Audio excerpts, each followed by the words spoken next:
Hello everyone, welcome to this channel name doctor Tebalkar. तो स्वागत है सबका हमारे चैनल में जिसका नाम है डॉक्टर टेबलकर। तो हेल्थ एंड मेडिकल सेक्टर में पिछले वीडियो में हम बात किए थे सेरिबेलम के इंट्रोडक्शन वीडियो में। तो अगर आप लोग वो वीडियो नहीं देखे हो तो आई बटन में क्लिक करिए और जाके देख लीजिए। On my previous video of health and medical sector I talked about cerebellum's introduction. So if you have not seen that video till now, then click on the I button and watch that video now. आज हम बात करेंगे कि cerebellum के अंदर में क्या क्या होता है, इसके जो फाइबर्स होते हैं वो फाइबर्स कैसे कैसे बनता है, इसका लेयर कैसे कैसे बनता है। ठीक है, what I mean is today I will talk about cerebellum's interior, not interior design, okay, just interior part of the cerebellum. तो जैसे हमारे सेरिब्रम होते हैं, सेरिब्रम का एक पार्ट बनता है ग्रे मैटर, नीचे वाला पार्ट बनता है आपका व्हाइट मैटर। ग्रे मैटर कैसे बनता है? आपका सेल बॉडी और इसके डेंड्राइट से। व्हाइट मैटर कैसे बनता है? उस न्यूक्लियन का जो एक्सोन होता है उससे बनता है आपका व्हाइट मैटर। अब ये जो ग्रे मैटर है इसको हम कहते हैं कॉर्टेक्स। अगर सेरिब्रम में है तो हम कहते हैं सेरिब्रल कॉर्टेक्स। और ऐसा ही और ठीक इसी तरह अगर कॉर्टेक्स या ग्रे मैटर का लेयर आपका सेरिबेलम में होता है तो इसको हम क्या कहते हैं? Cerebellar cortex. अब अगर आप सेरिबेलर का जो कॉर्टेक्स होता है, इस कॉर्टेक्स का छोटा सा एक पार्ट काट के माइक्रोस्कोप के नीचे आप देख रहे हो तो आपको क्या दिखेगा?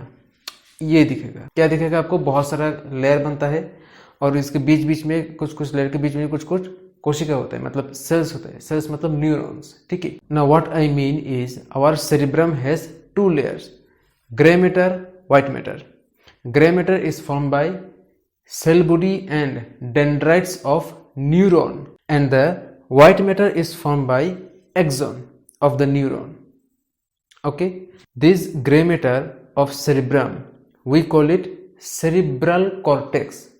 Similarly, this kind of gray matter presents in cerebellum also. So what we call it? Cerebellar cortex. Okay, now if you cut a very thin slice of cerebellum and put it under microscope and you observe it under microscope, you will see this kind of layers. The first layer is known as molecular layer. पहला वाला layer का नाम है molecular layer. इसमें क्या रहता है आपका? स्टिलेट सेल, बास्केट सेल जो आप देख रहे हो।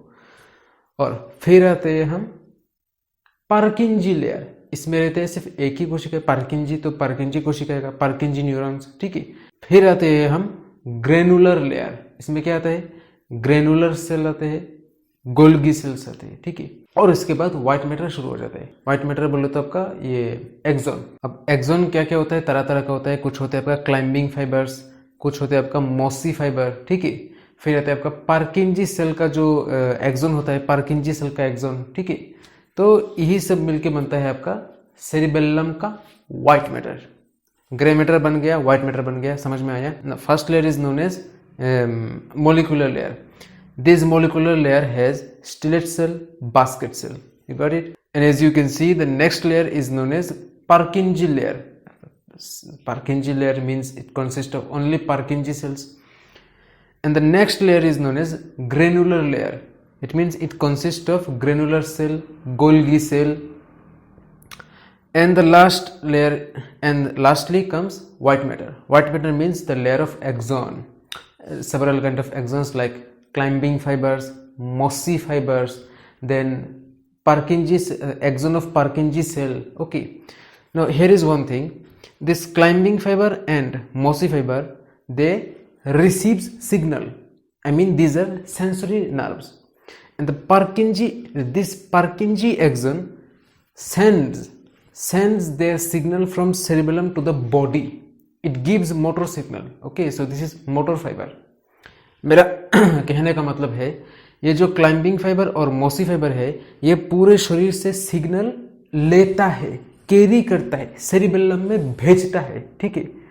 और ये जो पार्किंजी सेल का एक्सन है ये सिग्नल कलेक्ट करके पूरे शरीर में सिग्नल भेजता है, सेरिबेलम से इंफॉर्मेशन लेता है और पूरे शरीर में मोटर सिग्नल के जरिए भेजता है। तो क्लाइंबिंग और मॉसी बन गया आपका सेंसरी और ये पार्किंजी सेल का जो एक्सन है ये रह गया आपका मोटर। समझ में आया? खत्म। तो अगर आप लोगों ने सेरिबेलम पार्ट 1 देखे हो, मेरा पिछला वीडियो, तो उसमें मैंने बताया था आपको जो हमारा दो सेरिबेलम है, लेफ्ट साइड राइट साइड, दोनों को कनेक्ट करते हैं आपका बीच में रहने वाला भर्मिस। अब भर्मिस को हम 10 सेक्शन में डिवाइड करते हैं, तो अलग अलग सेक्शन का मतलब अलग अलग पार्ट्स का अलग अलग नाम है। तो ये फ्लोक्यूलोनोड्यूलर लोब आपका सेरिबेलम का, ठीक है। तो ये सेरिबेलम का जो फ्लोक्यूलोनोड्यूलर लोब है, इसका एक पार्ट, और लिंगुला आता है भर्मिस का एक पार्ट, लिंगुला। ये लिंगुला और फ्लोक्यूलोनोड्यूलर लोब, ये दोनों पार्ट चला जाता है आपका आर्कियोसेरिबेलम के अंडर में, ठीक है। आर्कियोसेरिबेलर कॉर्टेक्स के अंदर में चला जाता है, खत्म। भर्मिस का 3 लेयर है आपका, लिंगुला, पिरामिड, इब्यूला। ये 3 लेयर को छोड़ के बाकी पूरा हिस्सा मतलब बाकी पूरा एंटीरियर पार्ट आपका पेलियोसेरिबेलम कॉर्टेक्स के अंदर में चले जाता है, ठीक है। पेरियोसेरिबेलर कॉर्टेक्स और लिंगुला और इब्यूला, ये दो भर्मिस का एक लेयर है। लिंगुला और इब्यूला ये दोनों लेयर को छोड़ के बाकी पूरा पोस्टीरियर मतलब पीछे वाला जो लेयर है वो पूरा आपका नियोसेरिबेलर कॉर्टेक्स के अंदर चले जाते हैं, ठीक है। Now what I mean is, as you can see in this photo, the flocculonodular lobe and lingula comes under archiocerebellar cortex, okay. Now the entire anterior lobe except lingula, pyramid, uvula, this entire lobe comes under peliocerebellar cortex, and the entire posterior lobe except lingula and uvula, this entire posterior lobe comes under neocerebellar cortex. That's it. Not so important for your exam, not so important for your theory, viva, practical, even entrance exam.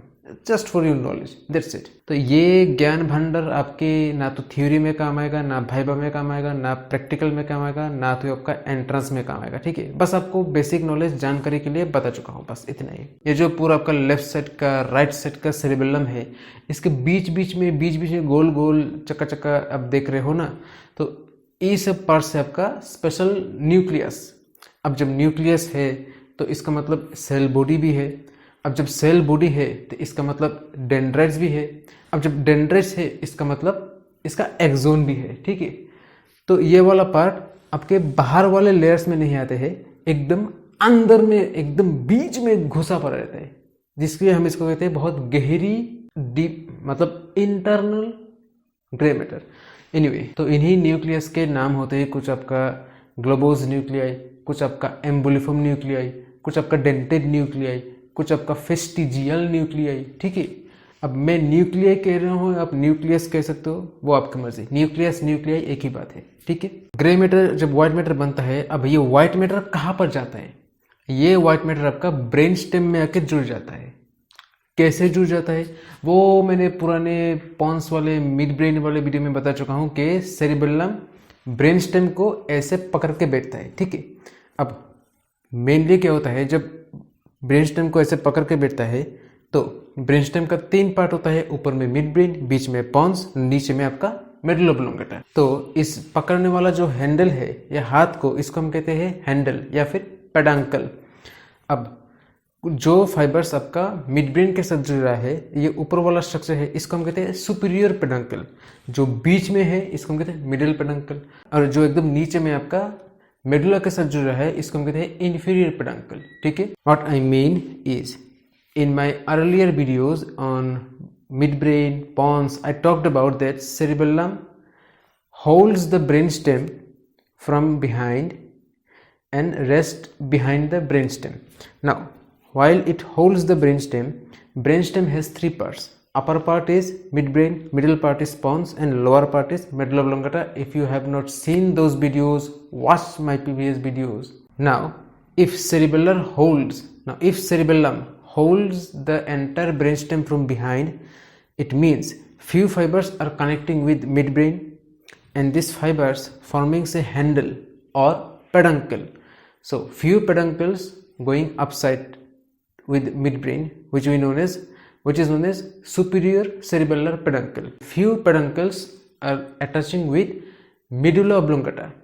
We call it inferior cerebellar peduncles, and the rest of every peduncles are attaching with pons, which is known as middle cerebellar peduncle. As you can see in this photo, It is showing us superior, middle, inferior cerebellar peduncle.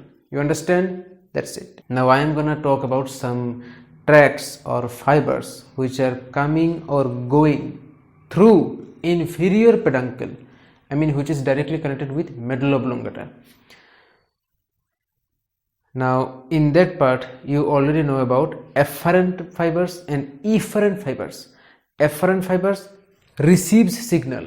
I mean efferent fibers are also known as sensory fibers, and efferent fibers sends the signal towards body, which means it acts as a motor fibers. Understand? Afferent A B C D A, and efferent A B C D E F G E. Okay, afferent, efferent. Now I am going to talk about afferent fibers and efferent fibers of inferior peduncle. Okay, पहले हम बात करते हैं efferent fibres के बारे में, ठीक है। तो उनमें से सबसे पहले आता है आपका पोस्टीरियर स्पाइनोसेरिबेलर ट्रैक्ट, दूसरा ओलिवोसेरिबेलर ट्रैक्ट, तीसरा क्यूनियोसेरिबेलर ट्रैक्ट, चौथा वेस्टिबुलोसेरिबेलर ट्रैक्ट, पांचवा एंटीरियर एक्सटर्नल आर्कुएट फाइबर्स, और छठा आता है आपका रेटिकुलोसेरिबेलर फाइबर्स। तो अब हम बात करते हैं इफरेंट फाइबर्स के बारे में, ठीक है, जो आपका सेरिबेलम से नीचे जा रहा है। Now I am gonna talk about some fibres which are going from cerebellum towards the body, I mean efferent. Okay, these are एक सेरिबेलो वेस्टिबुलर फाइबर्स, दूसरा सेरिबेलो रेटिकुलर फाइबर्स, तीसरा सेरिबेलो ओलिवरी फाइबर्स। ओके, अब हम बात करेंगे मिडिल सेरिबेलर पेडंकल जो है, इनमें से क्या क्या नर्व आना जाना होता है, ठीक है। Now I am gonna talk about coming and going nerve fibres of middle cerebellar peduncle. तो इनमें से पहले हम बात करते हैं efferent. First of all we will talk about efferent. Efferent में क्या क्या आता है? पहला रेटिकुलोसेरिबेलर, दूसरा पोंटोसेरिबेलर, बस, और एक होता है आपका इफरेंट। क्या है आपका? सेरिबेलोपोंटाइन फाइबर्स, ठीक है। और बाकी रह गया आपका सुपीरियर सेरिबेलर पेडंकल, ठीक है। उसमें हम बात करेंगे पहले एफरेंट और फिर efferent. Now I will talk about the remaining superior cerebellar peduncle.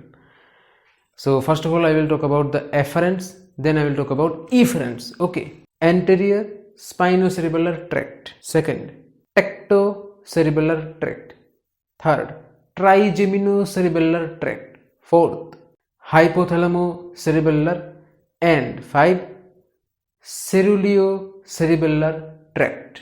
और रह गया आपका इफरेंट। इफरेंट में क्या क्या आता है? इफरेंट में आता है पहला सेरिबेल्लो रूब्रल, दूसरा सेरिबेल्लो ओलिवरी, तीसरा सेरिबेल्लो रेटिकुलर, चौथा डेंटेटो रूब्रल, पांचवा डेंटेटो थैलामिक। तो ये 5 फाइबर्स होते हैं जो आपका इफरेंट, ठीक है। तो मैं जानता हूं कि ये सब नाम बहुत ही डिफिकल्ट है आपको याद रखने में या आपको समझने में। तो खुशखबरी ये है कि इतना ज़रूरी नहीं है आपको याद रखने के लिए। ये सब आपका न्यूरो मेडिसिन या न्यूरो सर्जरी का टॉपिक्स है, ठीक है। मैं तो बस आपको इतना समझा रहा हूँ कि इन सब फाइबर्स के ज़रिए कुछ कुछ सिग्नल्स शरीर में जाता है और कुछ कुछ सिग्नल शरीर से सेरिबेलम में वापस आता है, ठीक है। अगर आपको अच्छा लगता है या थोड़ा समझ में आता है तो लाइक करो, सब्सक्राइब करो, शेयर करो। फिर मिलेंगे सेरिबेलम पार्ट 3 लेके, तब तक के लिए बाय।